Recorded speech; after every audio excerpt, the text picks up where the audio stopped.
Hello, everybody. Welcome to the Wargame Show. Dun dun dun. I'm I'm here as always, Larry. We got Adam in the house with. What's Oh, up? I see you. You have a bunch of. There's some not Keratin overlords. What are they called? You have some Ossiarch Bone Reapers behind you. I see Oh them. yeah, that? I see a Yeah. big thing. And then we got Abe on the bottom with his not empty shelves with the one disturbing. I don't know what that is. That just makes me worry. I'm anxious. It feels like that's going to fall on you. It's Oh just like no! there's one heavy thing above you. I mean, it is a monkey holding a human skull, so if it did fall on me, it would be appropriate. That's pretty good. That's pretty good. And we're here today to talk all about all of the crazy new kits and everything that came out this last week for 40K. So we'll talk units. We'll talk the miniatures themselves. We got all kinds of opinions. First of all, real quick, let me just go over what actually came out last week. Last week it was a big one as part of the giant tidal wave of like 40 units that Games Workshop is working their way through as fast as they can. We had the Necrons they got the Monolith. That's the big one.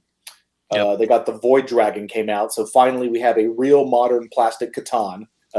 Finally, it's only taken 20 years. It makes all the other Catans look very sad right now. Yes, it makes all the deceiver is like, I tell you that I'm actually cool. Hey, wait. We had a Transcendent Satan. That's true. That's true. But that's all. That one always has an asterisk because it's part of another kit. It was never like a standalone. We got the Ophidian Destroyers. I think is what they're called. They're like the first cousins of wraiths. They're like almost if a wraith and a flayed one got together. Yeah, and partied. Whoops. They are a completely necessary and not extraneous unit at all. Yes. Those guys came out. On the Marine side, we have the Primaries Tech Marine. So yay. Abe has lots to say about the Primaries Tech Marine. And then we got the Hammerfall Bunker. AKA not the Hammerfall drop turret, as it is described in black and white in the core rulebook, but the newly renamed the Hammerfall Bunker. Interesting Which thing on that is one. not a bunker or a drop turret. Cool. It is none of these things, I will point out. But it is a Hammerfall. It is a Hammerfall, so Hammerfall is perfectly appropriate. Sure.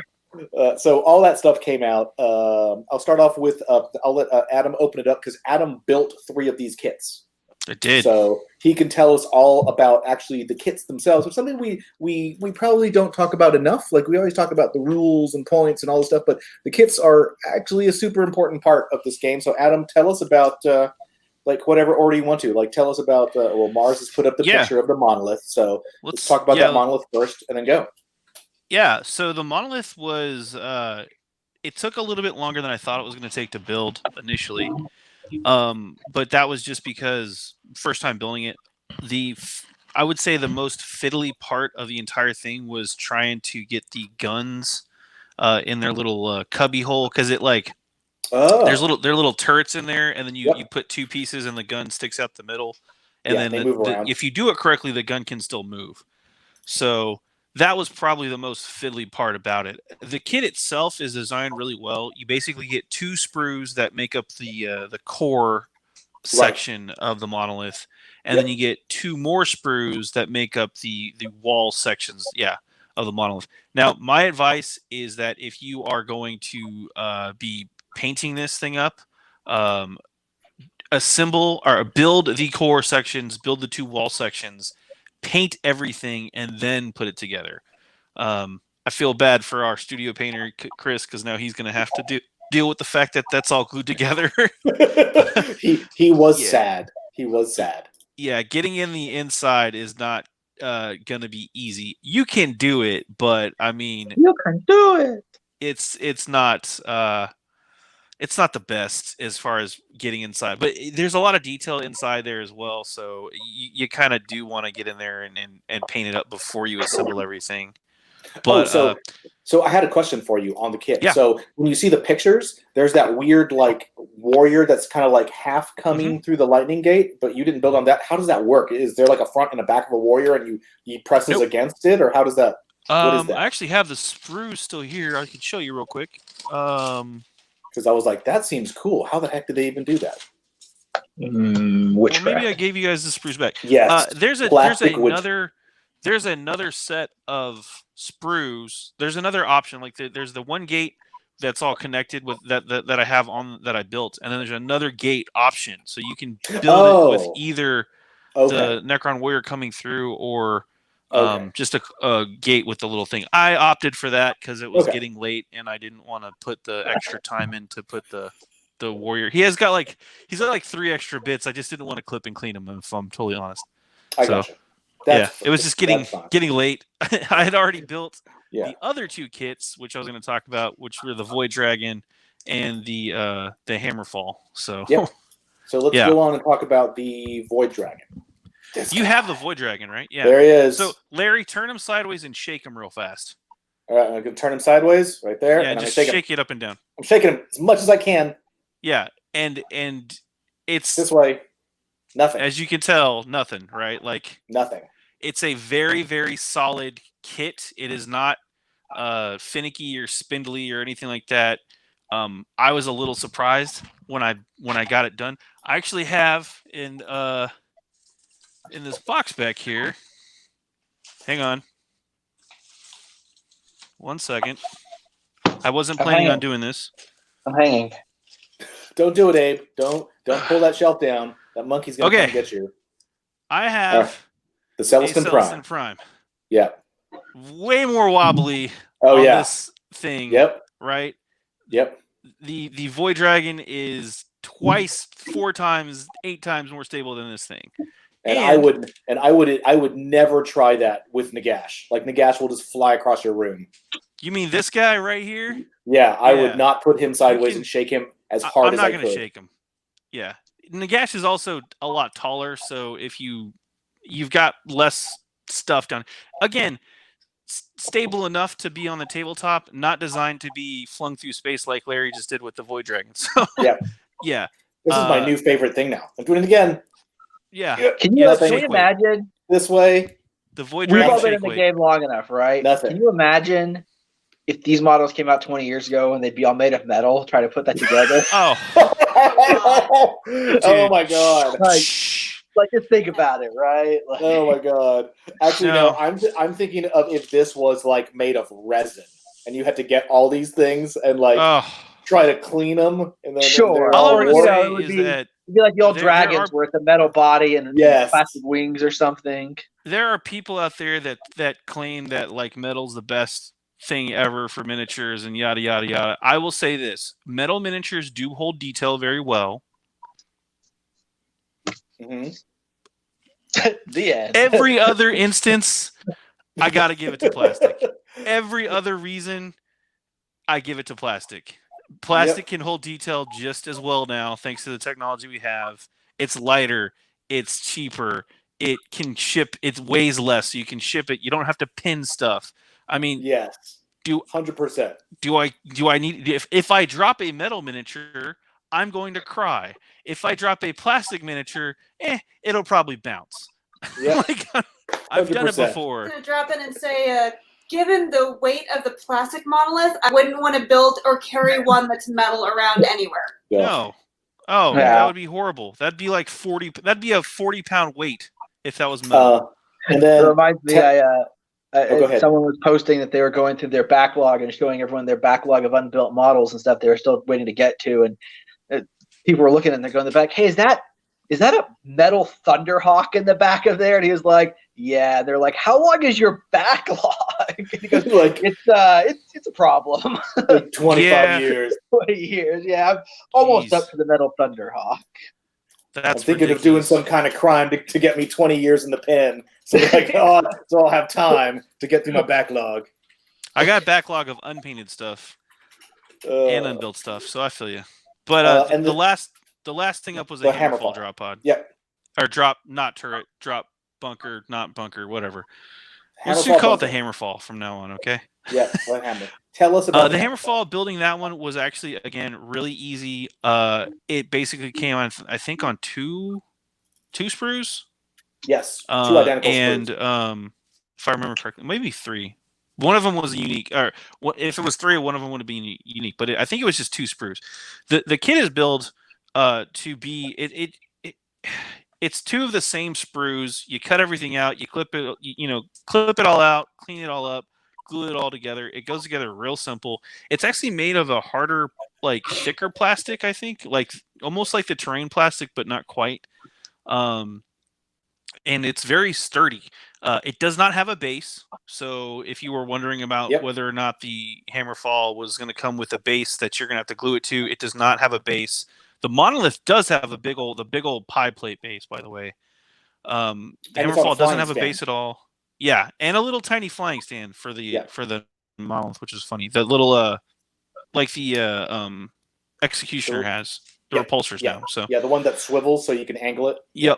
Yep, it's kind of cool. The Hammerfall, very easy to build. The one thing that is a bit of a surprise and maybe a little bit of a disappointment was the turret. The reason is the turret. I know we checked. If you watch our build video or our unboxing video of all of them, the turret does not fit on any of the repulsor, like the repulsor or the Executioner. So like you could put it on there, but the turret, the little circle, it's got the circle underneath that makes it all snug and you can rotate it around. That does not fit the same way on the repulsor. So you can't make a whirlwind version of the repulsor. Sorry. Right. So, which is weird because the turret on the Hammerfall, I mean, it's like a cool modern looking whirlwind. It has the missile pods and it rotates. Like it looks like it works. And if you just place it on the repulsor chassis, it looks great. Like when you see it, you're like, oh man, that's like a really cool, like a modern, grav. Yeah. But clearly that's not the intention of it. It's an entirely different radius. And Games Workshop tends to be really good about that. Like they tend to make things mix and match. So it's really odd. Now, in theory, like there's kits that haven't been released yet. Like, so like in theory, it might fit like the Gladiator, right? Like who knows what the, we'll have to wait and see. But it's odd that they made a whole piece that looks like it's the same scale and the detail and the aesthetic design. Everything about it looks like it would be perfect to put on other tanks, and it just doesn't fit at all. It's really even got the little sight thing on the front, so that, theoretically, if there was like a driver or a gunner looking through the sight thing, they could do that. It's got telescopics on it, so in theory it should have fit. But I mean, and again, like Larry said, you can place it on top there. It's just not going to sit correctly, and you won't be able to rotate it like normal. But it looks like it would, but it doesn't fit. So they're going to absolutely be converters who do that. I'm 100%. Like we're going to see stuff like in a week. There's going to be someone who's made like their whirlwind repulsor, and it'll look all cool. But it won't. I think it'll be the impulsor. We didn't test it against an impulsor or or the Gladiator whenever we get our hands on that one. So we'll have to check. We'll double check, folks. Yeah. All right. So Abe, let's talk a little bit about the units themselves. So, and we can talk about the units that we haven't built yet, also, because we have been building as fast as we can all weekend, but we didn't get to all of them. So, what do you want to start with? Do you want to start with any of the 3 models that we've talked about already, or do you want to talk about the Ophidians? Do you want to talk about the Tech Marine? Go ahead and talk about the Hammerfall while we're still there. Okay. Yeah. Pulling out my codex. We got the rules. Right here. So I mean, I think this is a pretty garbage unit, to be honest. I'm not going to pull any punches. I want to say too about the Hammerfall. I feel like this was a unit, especially now that I've got to look at the kit and play around with it. I feel like this was a thing that got designed and possibly created with the model first, and then they tried to make rules for it. And they couldn't quite figure out what they wanted it to be. Is it a drop fault? Is it a drop pod replacement? Is it a turret? Is it a bunker? Right. Like, and when what you do look we at want it this thing to do? And when you look at it aesthetically, you can tell this was clearly designed to be something like the fact that this thing in its final rules is a fixed emplacement and not fortification and not a deep striking unit is just completely bizarre. Because there's the picture. It has movable, like it has little robotic legs. It has the little upper fins that you see on the drop pod. So and it's specifically called a drop turret in the rule book. In the core rulebook. So this thing got changed at some point. I definitely think it got changed. But like, what were those legs? What are those legs ever supposed to do? Those are just the balancing legs. So it's like a lunar lander. They come down and then do they go down further? I mean, yes, they do. If you see, so there's a lower gear and then there's a big cam that goes straight up. So those legs are supposed to move. They move straight down. Like they don't extend, they move straight down, so it lands, and then it lowers the body onto the surface. The model itself does not move, if that's what you're asking, Abe. Yeah, correct. I think model itself. I think the whole thing is silly, and it clearly got changed at some point. I agree, because we have the name change, and but what is this thing supposed to do? It's not particularly good at anything. It's a weird. It doesn't fill a role in the army. It's a weird idea that doesn't really match up with anything else the Marines do. Right. And its rules aren't. Yeah. It's not cheap, and its rules aren't great. Right. Like, yes, it gets to shoot at once at every unit, but it's ballistic skill 4. It's not a particularly deadly weapon that it's shooting at every unit. Yeah, it's shooting a heavy bolter, which is not going to be a big deal. Or a heavy flamer. Right. Yep. And especially the heavy flamer one, even with the 12-inch range, like how many units are you actually going to get in 12 inches of it, right? Right. It's not super durable. It's got the missile launcher on top, but that doesn't have that needs line of sight to shoot, and it's really not that amazing of a missile launcher. I mean, it's fine, but this thing just doesn't fill a real role. It's not hard, and I don't know why you want it, right? I agree. I think when I see this, it reminds me of Reavers.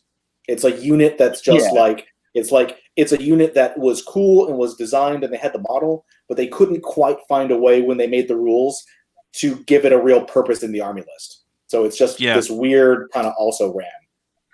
But Andrew, I don't think it is. I think it's actually kind of worse in the context of tactical terrain, because it's going to be a lot easier for your opponent to place. Your opponent's always going to be able to guarantee pretty much, if they want, that they have some area in their deployment zone that you can't see. Right? They're going to be able to put some kind of terrain probably that's obscured or something that can block your line of sight and give them some hiding ground. So I think to a degree that makes it worse. I've played around with the tactical deployment enough to know. Banana Andrew was asking if we think it's better if you're using the tactical deployment rules because you can manipulate terrain more. Sure. And I don't think it is, because your opponent has the option to manipulate terrain just as much and block off its long range fire. And again, even if unless this thing is literally shooting like 10 units a turn, right?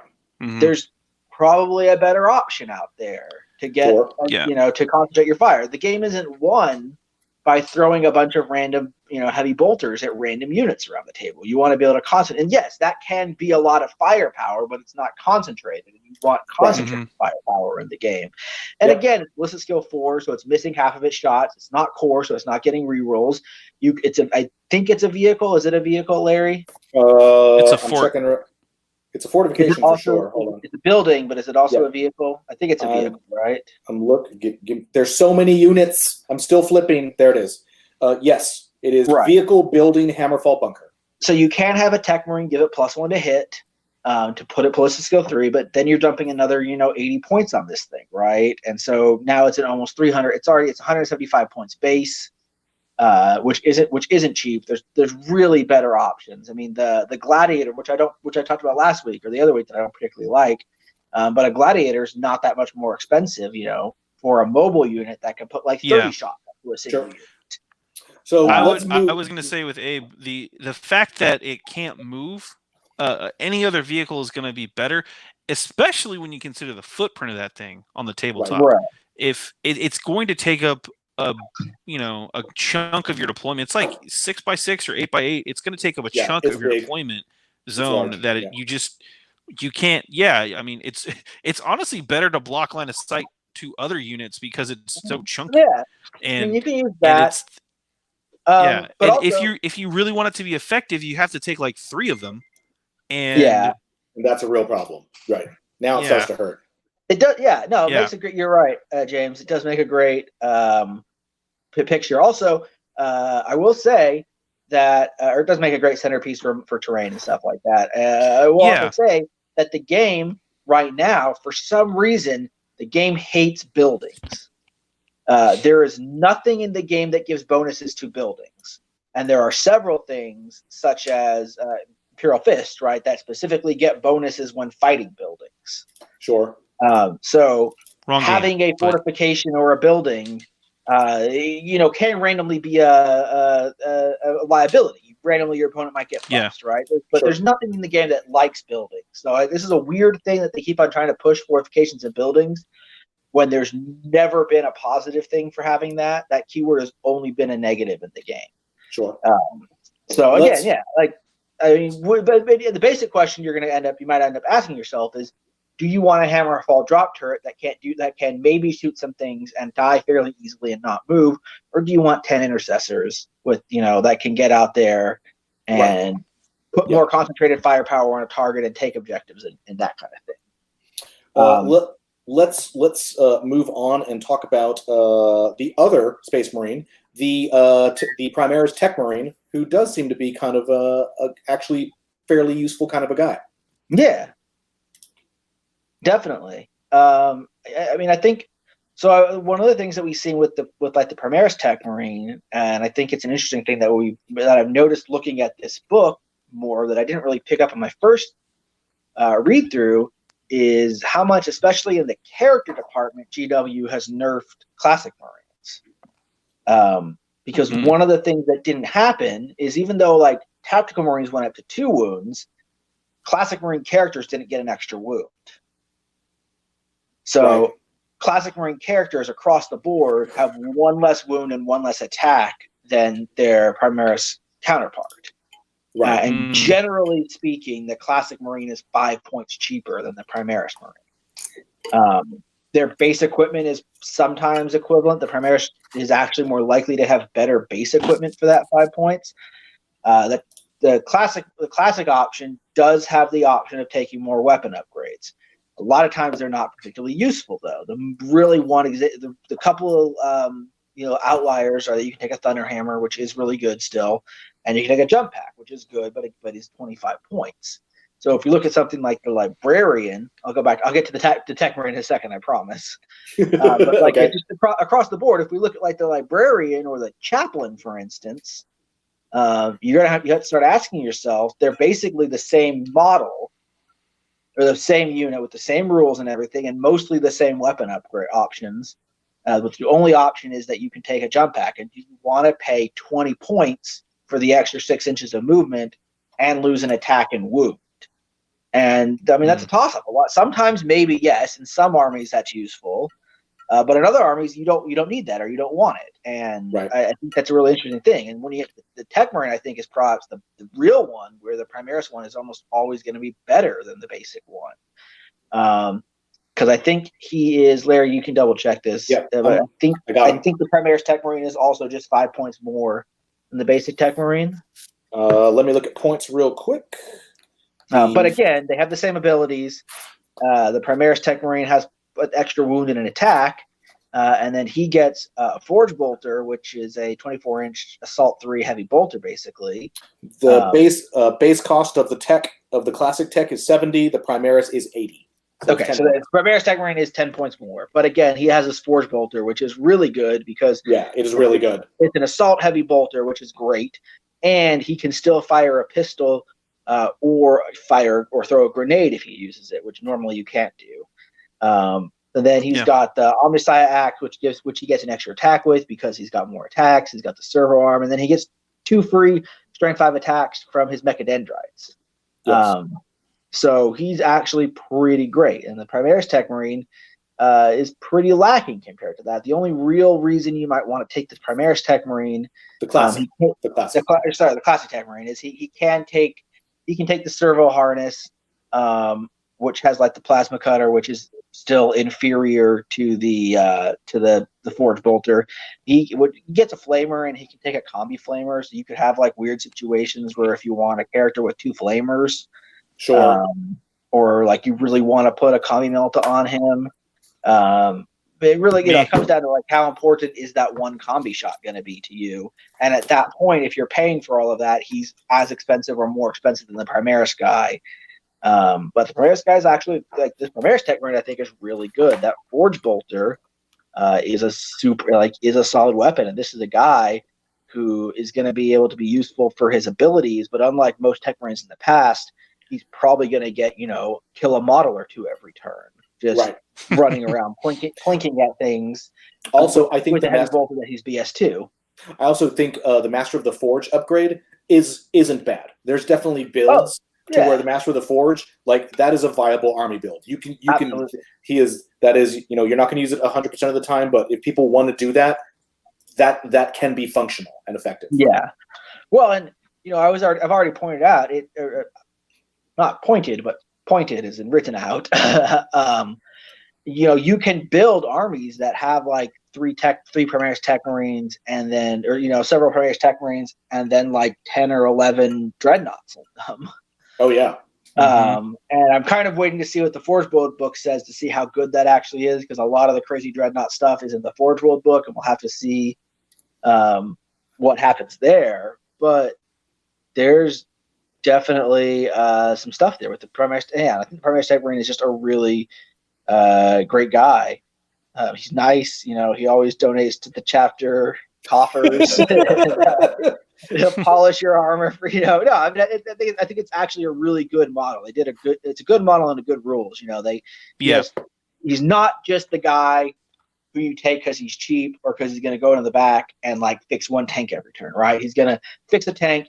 He's going to make a tank better at shooting, and then he's going to get, depending on how far he is, he's going to get 3 to 4 shots pretty much every turn, picking off a couple models here and there, and if he gets into combat, on the charge, he does have 7 attacks in combat. So, all of those things are like pretty rad things, and I think one of the things we're seeing in 9th edition, which I think the game is pushing towards having more, right? But you want to be able to do things in every phase. And we saw with Necrons, for instance, that they got Necrons really didn't have a combat phase before now.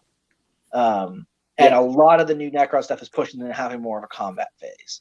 So this this guy is something that can be useful in multiple phases every turn. He's not the guy who's just, I'm here to heal D3 wounds, or I'm here to fire a conversion beamer. He's someone who I'm going to do something in the command phase or the movement phase. He can do something in the command phase, the movement phase, the shooting phase, and the combat phase, and he's pretty good at all of those things. All right. Let's move on over to Necrons, and we're going to start off with our first unit that's going to cause a fight between all of us. We're here to talk about them. We're here to talk about the Monolith. James, I totally agree. He said the Tech Marine can also hold a crap load of pints when it is his turn to go to the bar and bring everybody their drinks. Yeah, it's true. Definitely. That's why he's so popular. The pint holding. Yeah. How do you think you become Master of the Forge? That's how. All office politics. The Forge is actually the local bar. He's just like, all of my underlings can serve 7 pints at a time, but I can hold 8. Ooh. Vote for me, Master of the Forge. All right, Monolith. Let's talk about the Monolith. Abe, come on. Monorail. Tell me what you think of the Monolith. I don't think it's good. Okay. I think it's arguably better than it was before. I mean, stats-wise, it's certainly better. I mean, remember, no one has used monoliths at all in 3 editions. And I think that's going to stay mostly the same. I mean, maybe there's a fun trick list to do with it, but it's a Lord of War, which is really hard to take. I do think it's amusing that, Necrons have 4 Lord of Wars in their book and Space Marine have 0, even though Space Marines have a ton more units. Yes. But so you're saying yeah, Space Marines need a Lord of War in their book? I got you. Yes. I mean, it would be. I mean, maybe not because apparently because Lords of Wars aren't that great, right? But the big thing is that it's a Lord of War, which is hard to use. And it doesn't have an invulnerable save. Sure. And not having the invulnerable save is really bad. It's not super expensive, at least. It's not. It's only 3 something, right? It's not like 500 or 600 points. No, it's not that much. It is. The Monolith is 360. Yeah. So it's it's not crazy expensive. Could take 5 of them, I think, if you really wanted to. I'm taking 2, and you can't stop me with my with my 2 donuts. I'm gonna. So here's my theory. I'm gonna take monoliths. I want you to take bad units, Larry. Yes, I'm going to take 2 monoliths. I'm going to take like the cheapest HQ, like the lieutenant or something, the Necron lieutenant, and then just like all the scarabs I can legally take, and I'm just going to have giant rings of scarabs. Just gazillions of them, and then my monoliths in the middle, just shooting up everything. That's my theory. I'll probably lose, but I'll have fun because I love painting scarabs. Scarabs are pretty fun, and they got new models for them too. So they do. So, I'm not going to say it's a terrible unit. I'm going to say it is a substantial step up from what the Monolith was for the past 15 years, where it was just complete garbage and no one ever took one. Now there's really good in like 2009, right? It was really good in in 3rd and 4th. The Monolith was really big and scary. Yeah, when the Monolith first came out, I mean, the Necrons in general, that was like, I mean, that was the only thing they could take, right? So it was like a Monolith and a bunch of. You guys remember the classic Monolith Necron Fate Legs and like 80 wars and 2 Monoliths, right? Yep, and they just walk up and heal everybody. Yeah, but they can't do that anymore. Unit, so because it was, it was armor 14 all around, and you didn't get Melta or anything against it, so like it was pretty hard to damage. Yeah, I mean, las cannons were your only option, and then that was that. Yeah. I mean, it's not going to be easy to kill a Monolith. It is going to be. I mean, it's a pain in the butt to kill one, even without the invulnerable save. I mean, 8 toughness, a 2-up save, and 24 wounds. Yeah, that's a pain in the butt. But like, it's about the same cost as a knight, which is 8 toughness, 24 wounds, and can have a 4-up invulnerable save. And knights aren't actually good right now. So I don't. So something that's about the same cost as a knight, and then twice as easy to kill. It's cheaper than a knight. Knights will cost you more than that by the time they're all cheaper than the gun knights. I think it's not too much cheaper than the close combat knights. And it can deep strike. It's rare to see something of that like size and toughness and durability that you can just drop in. That I think is the interesting combo. And its weapons are pretty, it got better all around. Its weapons are substantially deadlier and longer ranged, and it's more durable than it used to be. And it's not that much more. I want to say it used to go. I need to go back and check what the Monolith used to run in 8th, but like it's not a crazy amount more. It might have been like not a crazy amount, which again I really don't think it should be a Lord of War. I don't really think it's up there, but I would agree with that. It wouldn't surprise me if in a year it wouldn't surprise me if the Monolith moves to heavy support, or if if they leave it as a Lord of War and it drops from 350 to 300. I mean, I'd be shocked if it drops because it's not. I don't think it's particularly overcosted, but the Lord of War just makes it so hard to take, which is weird because the Monolith feels like something that should be. And this is me speaking as an older player, admittedly, but it feels like it's something that's kind of like one of the iconic units of the Necron army. Yep, and I agree. You would want to see a lot of Necron armies, and pushing it to Lord of War, even if it was really good, which I don't think it is, pushing it to Lord of War on its own would make it harder for you to see in armies because you have to spend command points to take it. Okay, Adam, so right. Adam, you're the tiebreaker. Let me tack on that real what quick. Do you think? Real quick. Before I answer that, real fast. How do you just so we're on the same page? I know we already know the answer to this, but Abe, how do you add a Lord of War to your army? So you can take a auxiliary, a heavy the auxiliary detachment, or you can take the Lord of War detachment, which I forget that's actually called. Right, but they are not in any standard force org chart or any typical force org chart, correct? They are correct. So you have to spend command points regardless if you want to include a Lord of War, whether it's like 1 or 2 or like 3 to 5 or whatever. You've got to spend extra command points. But how many command points? Because if it's like 1, who cares? You can take the Supreme Command detachment, which lets you take, or sorry, you can take the Super Heavy Auxiliary Command Point, which is 3 command points to take 1 Lord of War. Okay, that's a lot. Right. Or you can take the Super Heavy detachment, which is 3 to 5 Super Heavies, and you will take, and that will cost you. Does it have Titanic in it?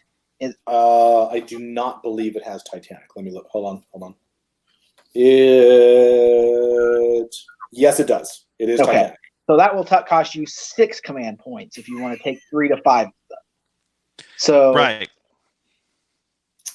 again, Larry, your list that takes 2 of them is going to cost you 6 command points to take 2 super heavy auxiliary detachments for that. I'm weeping. Robot half tears. Of your command points, right? Robot tears are weeping. Fine. Yeah. So I think that pretty much sums up my answer.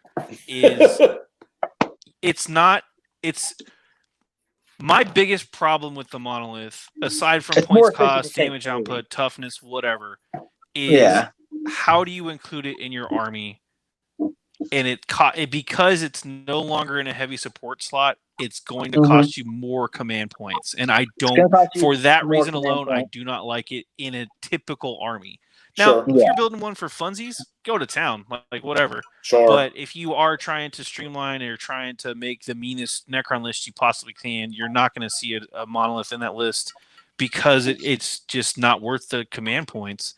I mean, I think you have to go all in on Monolith, right? You have you either go all in or you don't bring one. Yeah. So and you're like, I'm gonna take 5 Monoliths and a Supreme Command or something. Right, and again, I do also agree with Abe on that. Like, we're all longtime players. We have seen Monoliths on the table. That's an iconic unit for us. In my mind, when I think of Necrons, I still think of the double Monoliths 80 Warriors list. That's like that's a Necron army to me. So it is a little disheartening that they moved it out of the heavy support slot into the Lord of War slot. Part of me wishes that they would have like the old Monoliths still count as like the heavy support option or something, like the crappy one, so that you lesser Monolith. Still use those. Yeah, like the lesser Monolith, exactly. Just the extended Monolith, man, that really stinks. Monolith. Yeah, no, I think so, and that's what I'm saying. Like, no matter, even if it was better than it is, I just don't think you're going to see them much because they're locked into that Lord of War slot, and it's weird because it's their 4th Lord of War. They already have a lot of Lord of Wars. It's not something that there's no, Is it on parity with the other Lord of War options, like the vaults or it's the obelisk or whatever? Cheaper. It's roughly the same cost. It is physically substantially smaller. The Tesseract vault and the obelisk are the obelisk, the closed one, the obelisk is bigger than the monolith. Like, it's noticeably larger in volume. Real quick, let's move on and not spend too much time. But Ophidian Destroyers, aka the Wraith's cousins, slightly smarter cousins, seem cool. Yeah, I mean, it's basically like these 2 units are the same point per model. So it is literally like, Ophidian Destroyers and Canoptic Wraiths are very much a tomato. It's whatever. They almost do the same thing. They're almost the same unit. The differences are relatively slight. So like Ophidian Destroyers are more lethal. They tend to have have more deadlier weapons, but the Wraiths are slightly tougher and have the a Wraiths better still have a 4-up, right? They have a 4-up involved instead of a 3-up now. Yeah, I believe they do. They have one of the changes. They still have the 4-up. Yes. They're combat Necrons, which are a little bit of an unknown because we're not used to having a lot of combat Necrons. I think combat Necrons are good though because they need the ability to push forward. and get objectives and push people off objectives. So I think that they have a role. I don't think we know enough about it, about how the army's working to tell like whether they're really better than race or if they're the best combat option. But I think that they seem like a fine option. Blade One's just stuck in general banana Andrews, so I mean that's not hard to compare. Wraiths are slightly faster, and they still do the whole thing to where like they ignore terrain when they're moving, so they can just do things. Whereas Ophidian Destroyers are, I think, they're best compared to like Raveners because they're tunnelers. They deep strike, so they just show up underneath you and then attack you.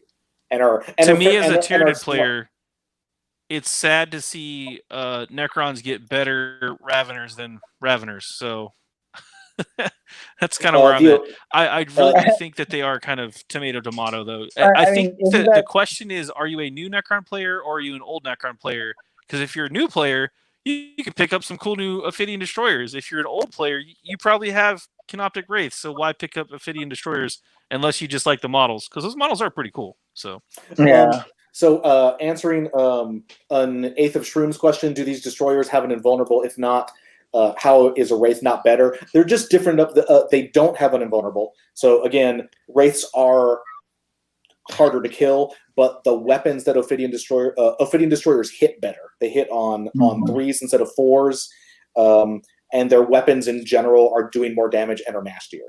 And I think there's some different rule stratagems, interactions with destroyers and Canoptic. Well, correct. That's the other thing is that Ophidian Destroyers are Necrons. So they're actually Necrons, whereas the Wraiths are Canoptic. They're constructs. So in general, there's more tricks and things you can do to augment them and make them better. So it's kind of one of those Wraiths are the unit that's going to be moving around and causing trouble, and they're fast, and they're just a giant pain in the ass to kill, whereas Ophidian Destroyers are going to be the unit that just is, they just pop up on the board and charge you, and if they charge you and get the jump on you, they'll kill you. They're lethal. I think it may well depend on just what your army build is, and I think it allows for different army builds, which is good. I don't hate them or anything, but I think which one is best for you is probably also going to depend on what your actual army is, what support you have and what kind of tactics you're using. So I agree.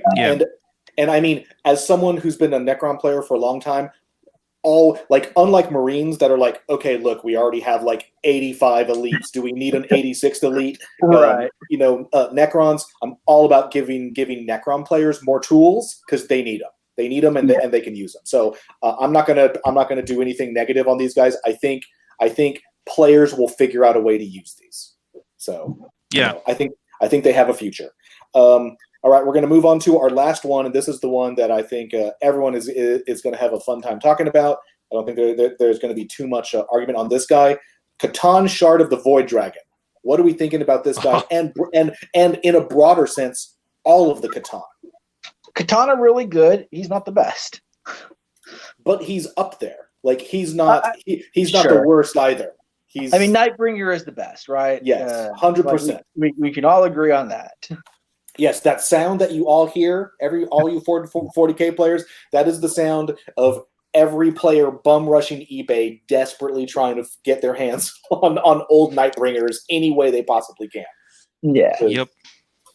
But I think the Void Dragon. Yeah, this model makes me wish that the other Satan had new plastic models. That's where I'm at right now, because it was a fun little kit to build. It looks really cool.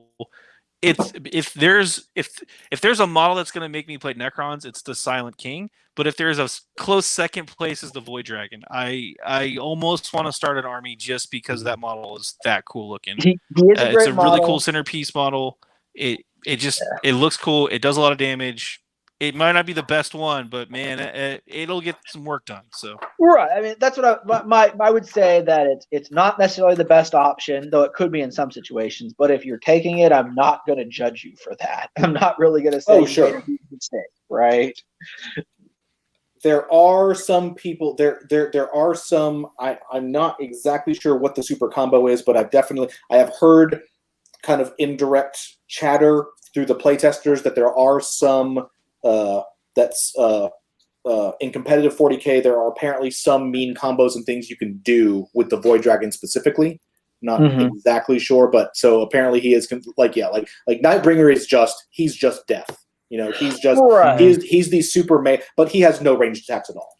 He's just he's the equivalent of what's his name in Age of Sigmar. He's Gotrek. He's Gotrek.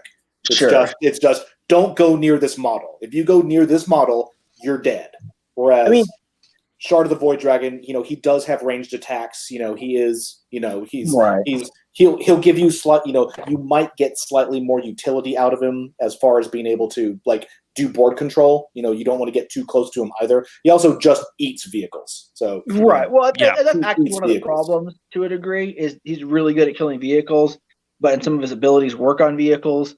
But that's one of those things where if you go up against someone who doesn't have vehicles, he's not quite as good all of a sudden.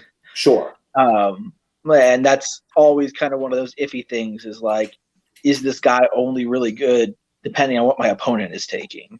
Right. There's a lot of vehicles. Which is something that may make him better or worse depending on how the meta or your local meta is. If you're in a meta with a lot of vehicles, for instance, if there's a lot of monoliths around, right. He's suddenly he's going to be better than if you're in a meta where there is no vehicles and everyone's just running a bunch of infantry, orcs, and space marines or something. Yeah. He has a Voltaic Storm, which is just a whole pick any enemy thing with any unit within 18 inches and visible and just take a bunch of mortal wounds. So he has that going for him. He being a Katan, he can then take any other any one other from the chart. So he can, and then he has his spear that he can throw. So he's got.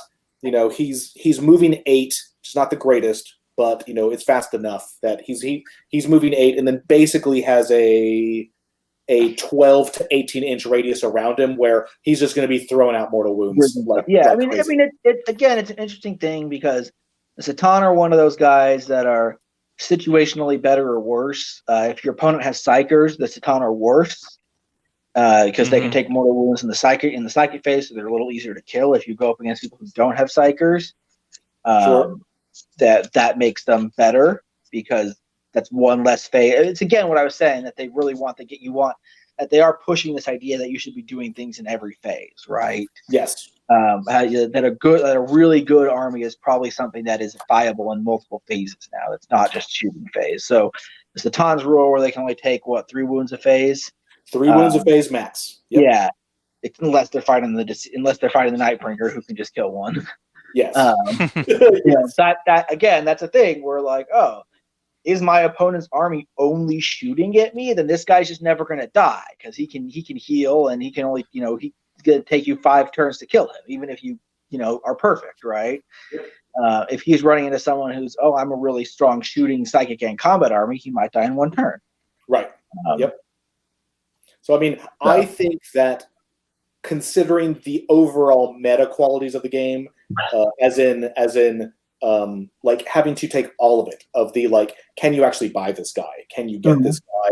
And those types of things. I think he's solid. It's a solid choice. Interesting. This guy is the exact same cost as a Monolith. What would you rather put into your army? Are you going to buy Void Dragon? Void Dragon. Void Dragon, 100%. 100%. And I think we're going to see that. I think we're going to see. There's definitely people that are there's two camps forming. There's the I'm going to use the Nightbringer, and this guy is just a ballistic missile, and I'm going to put him in my army, and I'm going to find the part of your army I'm most afraid of, and I'm just going to run a beeline for him and deal with him. And there's things that the Nightbringer does really well. Like the Nightbringer eats Primarchs. That's the really interesting thing about him. He will just kill people like Mortarion, Mortarion and Magnus and guys like that. Nightbringer just puts them down like they're not even there. Or really expensive squads of multi-wound elite models that have lots of that have very good invulnerable saves. Or feel no pain, especially. Yeah, or feel no pain. Like the units that are just like players just expect them game in and game out. Like this is a hard unit. It's going to survive several turns. Nothing can just easily wipe it off the board. Nightbringer is a hard counter for that. He just comes up, and I think as he's a hard counter for those type of units, I think Void Dragon is the same thing.